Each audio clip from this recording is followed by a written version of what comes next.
appreciate the speaker, and as usual, I appreciate my friend from Arizona who is, if nothing else, dogged in his determination and consistent in making clear to the American people the problem that we face in our overall spending, including mandatory, and specifically mandatory as we refer to it, this broad basket of things that we have committed to do that is consuming our budget ever more every single year. And it's an important point and one that we don't discuss enough as a body on what we should do about it. And the gentleman's point is precisely correct about the nature of the problem, the seriousness of the problem. I mean, when we're sitting here right now and we're roughly, I'm going to use ballpark numbers, bringing in $4 trillion of revenue, but we are spending about $6 trillion. We are then sitting at, and pushing 7. He's right. It depends on what we're talking about in terms of the accounting. But basically what you're saying is you are printing money to fund effectively all of our discretionary budget and then some. What I mean by that is you're printing money to fund defense. You're printing money to fund the operations of government, the Department of Justice. You're printing money to fund the Department of Homeland Security, all of the things that you touch and feel and see, because the $4 trillion is going to fund Medicare, Social Security, food stamps, some veterans benefits that are mandatory, plus interest. There you are. You've used up all of your revenue. But the problem is nobody in this town wants to do anything about it. My Democratic colleagues will hide behind, you must increase taxes. My Republican colleagues will do nothing to actually limit spending in any meaningful way. They'll just talk about ultimately needing to deal with mandatory spending one day and not do anything to deal with the spending issues now. Now, where I depart from my friend from Arizona, respectfully, who's no longer on the floor, but where I depart is I want to, maybe not depart, where I want to be more clear is the questions when we have debates on the floor of the House about spending items in what we call discretionary. That is the stuff that we can touch, the accounts, the Department of Defense, some of these issues. My issue with that is less about mounting debt, although it's a part of it. It's that you're funding the demise of our prosperity. You're funding the bureaucrats who are at war with us. You're funding that which is undermining our ability to create economic growth and live freely to get out from under that financial morass. In other words, you're not going to really address the debt problem by saving $5 billion on some small item. But what you are going to do is you're going to stop the interference for the American people. Let me give you some examples. If you're a hardworking American out there and have a family of 4 and you're a plumber in San Marcos, Texas, which I represent part of, and you're just trying to go about doing your job. You need a pickup truck, you need to put all your stuff in it, you need to be able to drive around. We're making that pickup truck impossible to afford. We're making it literally impossible to afford. Putting all of these requirements and demands in the vehicles. We're now going to make it where you got to have electric vehicles with tailpipe rules and mandating it as they pile up on lots, and they're getting more expensive. You want to go get your windshield replaced? It's like $1,500 now instead it used to be $200 or $300. Why? Because it's got all sorts of mandates and requirements and gadgets in the windshields. Now they're going to mandate the vehicles have automatic braking. Like every time you do that, you make this stuff more expensive. The market should bear that out. The market should sort that out. If you want a vehicle that has automatic braking, great, pay for it. But the vast majority of Americans would say, no, I can't afford that. I just want a simple car. But we're killing the ability of the average family to afford life.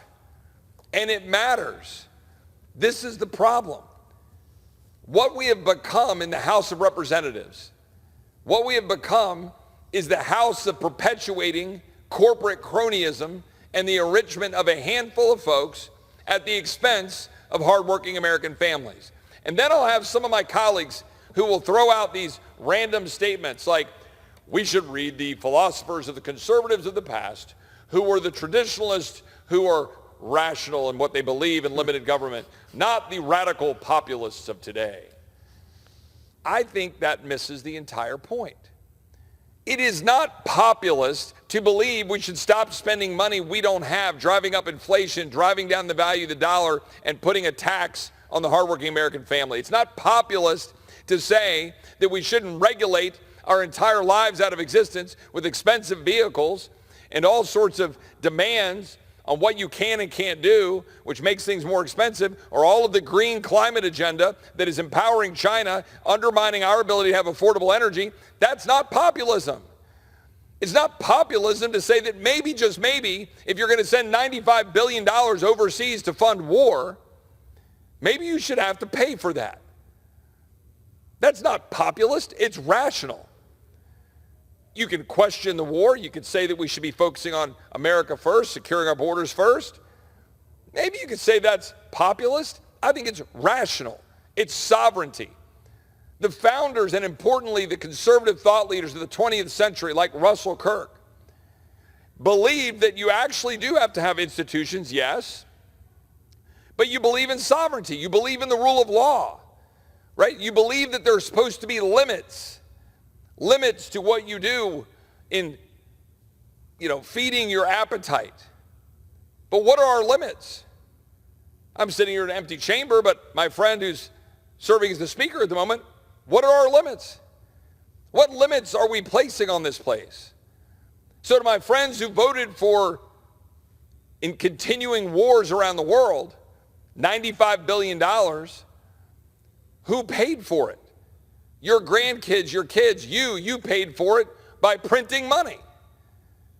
We did not pay for it. We printed money to give it away. Same thing with the first $113 billion for Ukraine. Same thing for virtually everything we're doing.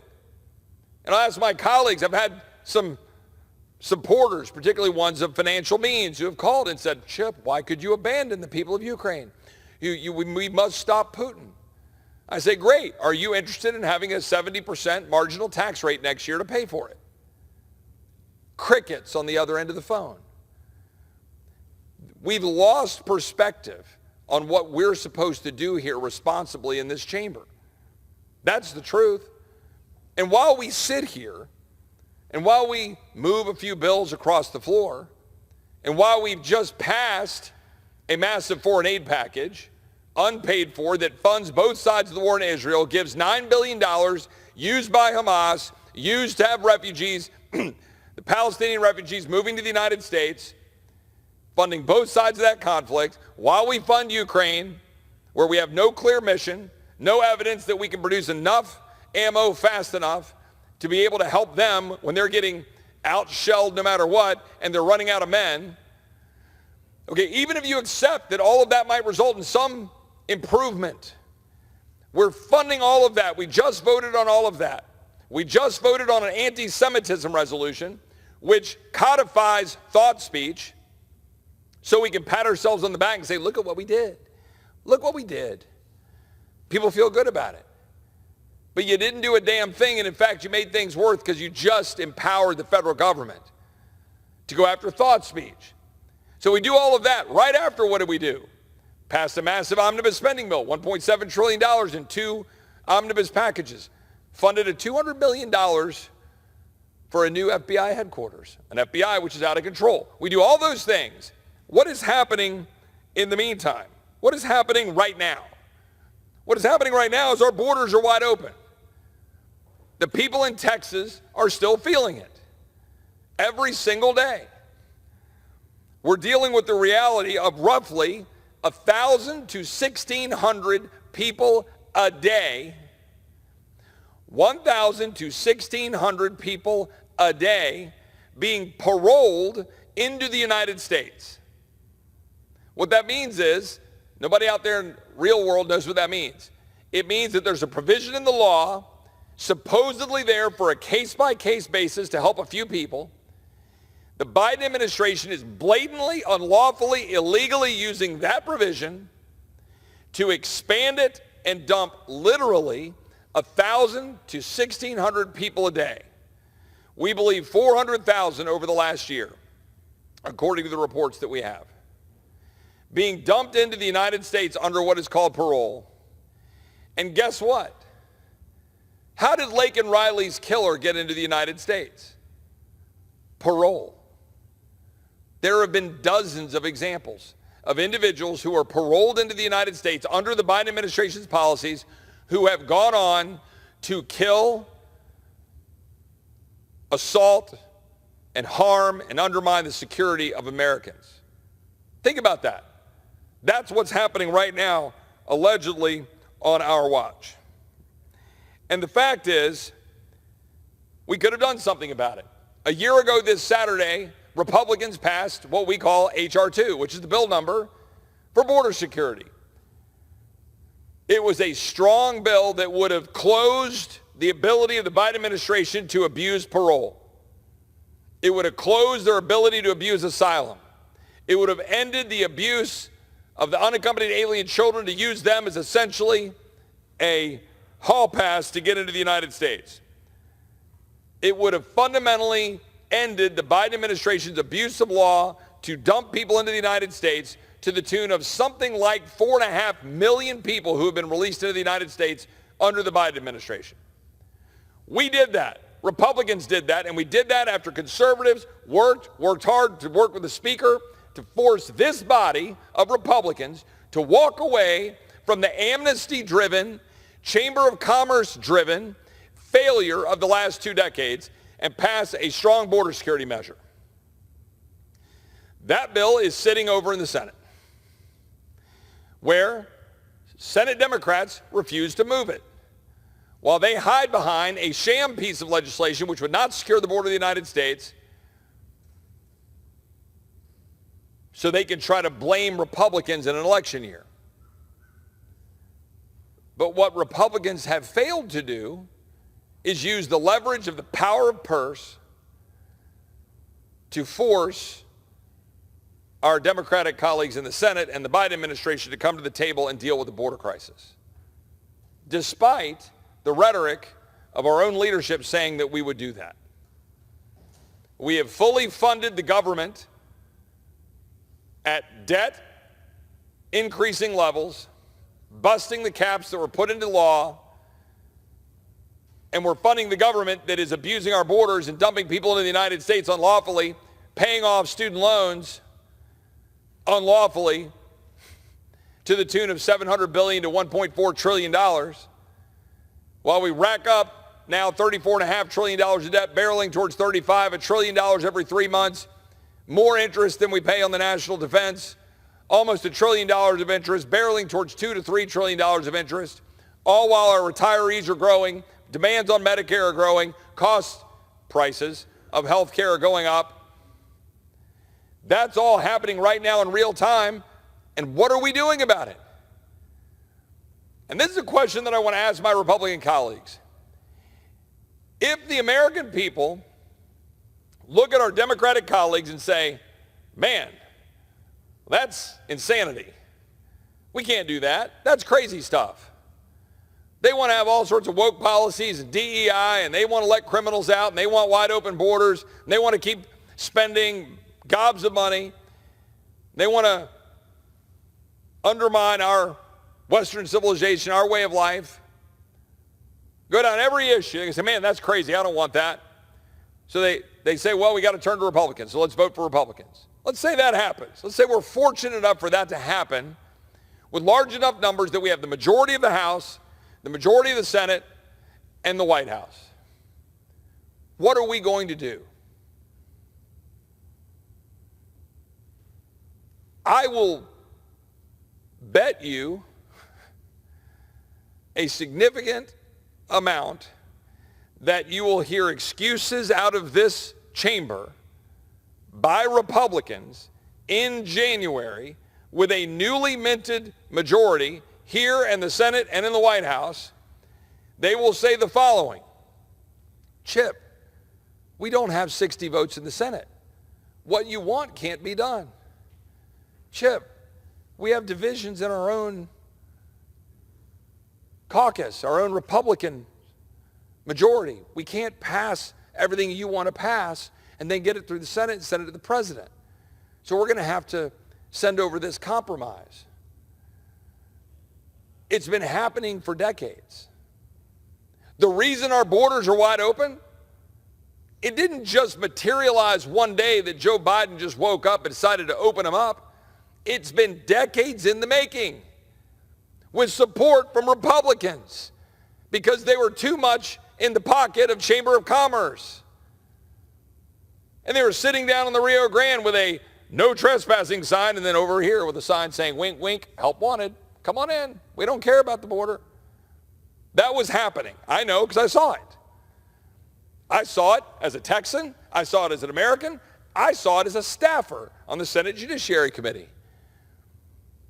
As a chief of staff to Ted Cruz. I saw the amnesty bills.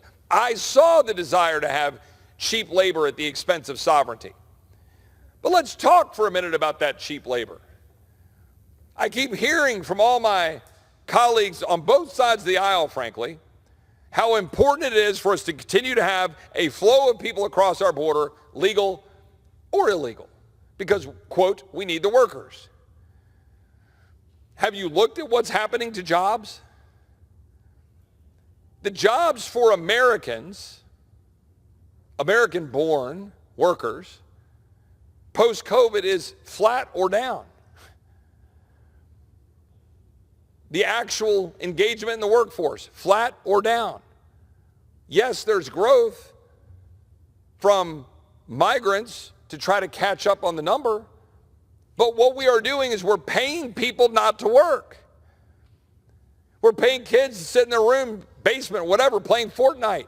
Kids, they're in their 20s. We have low workforce participation from American citizens and workers while we try to then bring people in who, by the way, then use the social welfare state, who then have massive demands on the education system. How do I know that? I live in Texas. I see the schools. I see the roles. Tomorrow in the Budget Committee, we're going to have a hearing on the cost, the impact of illegal immigration. Kinney County, Texas, just a little bit southwest of San Antonio, which I represent. We're going to have a witness here tomorrow from Kinney County walking us through roughly these numbers. The crime that they were dealing with in 2021, pre-Biden, was about 140-something crimes a year that they had to deal with. They're now at 15,000. Now, that's a lot of criminal trespass that the Operation Lone Star and the State Department of Public Safety are trying to work to manage, but that's what they're dealing with. That's what they're dealing with in their court systems. And I can sit here and walk you through. We'll have a hearing tomorrow. I won't do it here. Walk you through the impact on the schools, the hospitals, all of the social services. And anybody who does a legitimate analysis of all of those costs compared to the taxes, sales taxes, which so many of my colleagues hang their hat on and say, this is causing economic activity and they're paying taxes. And yes, there is some of that. But we have created the welfare state, which Milton Friedman famously said, I'm all for open borders if you get rid of the welfare state. Now that's pre-9/11, so let's say you have security. You vet everybody, you know who's coming here, do they want to harm us? There's hardworking people, they want to achieve the American dream. If you have a zero welfare state, I'd say come on. I don't care where you're from, I don't care what you look like, come on. Because if you're coming to America and you're making your way, and you're going to work hard, then you're going to follow our values and our principles, regardless of your background, regardless of your religion, because you're going to believe in the rule of law. You're going to believe in economic prosperity. You're going to believe in free enterprise and capitalism. You're most likely going to believe in God and everything that made this country great because you're coming here seeking the American dream. But we are turning the American dream upside down.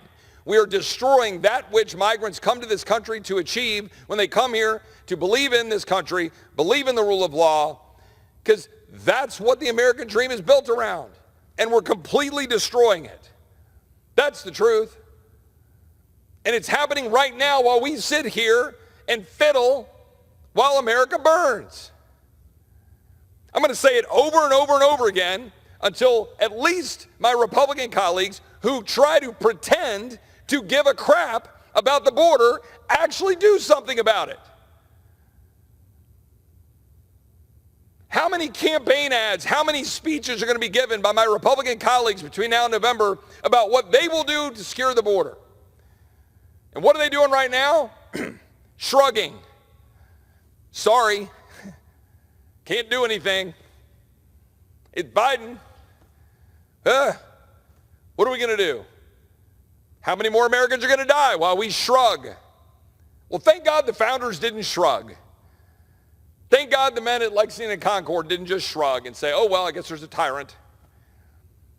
Thank God the boys at Normandy didn't shrug and say, why the hell are we across the ocean and we got to go take out this crazy guy Hitler? Thank God they did it. Thank God the boys at the Alamo didn't shrug. But we're shrugging it off. We're pretending it's not happening. I mean, is anybody paying attention to what's happening in London? I'm going to say it here on the floor of the House to get the scorn of people when I say, you've got a massive Muslim takeover of the United Kingdom going on right before our eyes. They would say, Chip, well, what is wrong with that? Well, I've got some pretty strong concerns about Sharia law and whether that'll be forced upon the American people. In this case, the people of the United Kingdom. I've got pretty strong concerns about people who want to see Israel's destruction, who were happy about October 7th, who were elected in the United Kingdom. Some might say that we've seen that here in the United States. What are we going to do about that? We have 51.5 million people who are foreign born in the United States. They have about 20 to 25 million kids. That puts that well over 20-something% of our population. It's the highest such number in the history of our country. People say, well, isn't that great? Is it? Are we teaching people about Western civilization? Are we teaching people about the Constitution, the Bill of Rights, the rule of law? Are we teaching them Western values? Are we teaching them God exists? Are we teaching them the importance of freedom? Or are we teaching an entire generation or two or three to run around complaining about what's wrong and why the entire world is against them because of their skin color, their sex, their supposed gender identity, whatever the hell category we create to make people have an excuse for not just stepping up and achieving the American dream? But that's what we're doing. Our borders are wide open. People go, well, it's bad. I mean, it's bad, Chip. What do you do about it? Stop it. Like, actually stop it. But we literally just gave away every ounce of leverage we have. Why? To fund Ukraine. Unpaid for. With no clear mission. We said, who cares about America's borders? Sorry, Chip, we couldn't get it done. So I got to go back to the people of Texas and say, well, sorry, we'll get them next time. Look, nobody I know, conservative, moderate, Democrat, nobody comes here expecting to get everything you want. It is a body of representatives. It's the worst form of government except for all the others. I get it. But I'm sick and tired of watching this play out the same way every single time. The American people get screwed and get left holding the bag. That's the truth. Every single hardworking family across this country right now who can't afford groceries, can't afford electricity, can't afford to buy a car, can't send their kid to a school that they can believe will teach them the right thing, teach them God exists, teach them their country's great, even just teach them that there's man and woman. No, none of that. We're funding this radical climate agenda that's destroying our ability to have energy. Right now, you're not going to have an internal combustion engine in 10 years because these radical nuts are killing your ability to do it, and Republicans are sitting back and shrugging. Patting ourselves on the back for increasing mining for rare earth minerals in Minnesota or around this country, rather than fully opening up American oil and gas, building American nuclear power. It's absurd. It's ridiculous. The average American right now is wondering whether or not they can actually achieve the American dream. And I want to know whether my colleagues in this chamber, Democrat or Republican, would come to the microphone and give a rip-roaring speech right now about why every American should believe they're going to be able to achieve the American dream. Because I will tell you right now, unless we lead, unless we take this moment to reverse the direction we're headed, change trajectory, massively shift the direction of our country, then our kids and our grandkids will not be able to achieve the American dream. They won't. He'll chip, well, how does that sell? Because what I'm selling is a duty to fight. What I'm selling is a duty to go fight to make sure those American kids and grandkids can achieve the American dream, to fight for sovereignty, to fight for citizenship, to introduce legislation to demand that citizens only vote, to stand up and fight for the opportunity to go carry out your life because you can afford to do it because you've gotten rid of all of the regulations that are constraining the hardworking American. Go get rid of the corporate cronyism, enriching the insurance companies, enriching all of the big corporations across this country and hospitals and pharma, and strip it away. Get rid of the middlemen and empower doctors and patients and get all that crap out of the way so people can actually go get health care. Do that. Cut the government bureaucracy. Get rid of the bureaucrats. Get rid of the DEI. Get rid of the critical race theory. Go to war with the bureaucrats, metaphorically, to stop destroying the American dream. Don't just sit here and come here and give speeches about some basketball team that won the national championship. Go home and say, look at me. I gave a speech about the basketball championship. Who cares? Their parents can't afford to live. We have a duty in the people's house to do something. The iceberg is right in front of us. My friend Mr. Schweikert just explained it. We are massively upside down. We are bleeding out of every pore of our body in terms of money and debt. Our borders are wide open. We are increasingly unchurched. Our schools are indoctrinating our kids. Our universities are indoctrination camps. They're essentially daycares for elitists. And we just forgave their debts, student loans. Every hardworking American out there deserves a representative that represents them. Democrat or Republican, conservative, moderate, liberal. Why are you here? What's the point? Why get elected? Why get an election certificate? The point is to stand up in defense of the rule of law and the Constitution. If you say you believe in limited government, limit it. If you say you believe in cutting spending, cut it. If you say you believe in securing the border, secure it. If you say you believe in a peace through strength, then stop sending our military and our money in endless conflict and instead build a strong military here, sparingly used, make sure our men and women have the care when they get home, and send a message around the world that when we use force, it'll be used quickly and massively. This is what the people I represent want. They don't want any more of these feel-good bills because some organization declares a week. Happens all the time. Teacher week, got to do a teacher bill. Cop week, got to do a cop bill. None of that is going to make this country freer or stronger or more secure. We took an oath to the Constitution. I don't want any more excuses about, well, Chip, this only offends the Commerce Clause a little bit. This one's better than that other version. Stop doing it.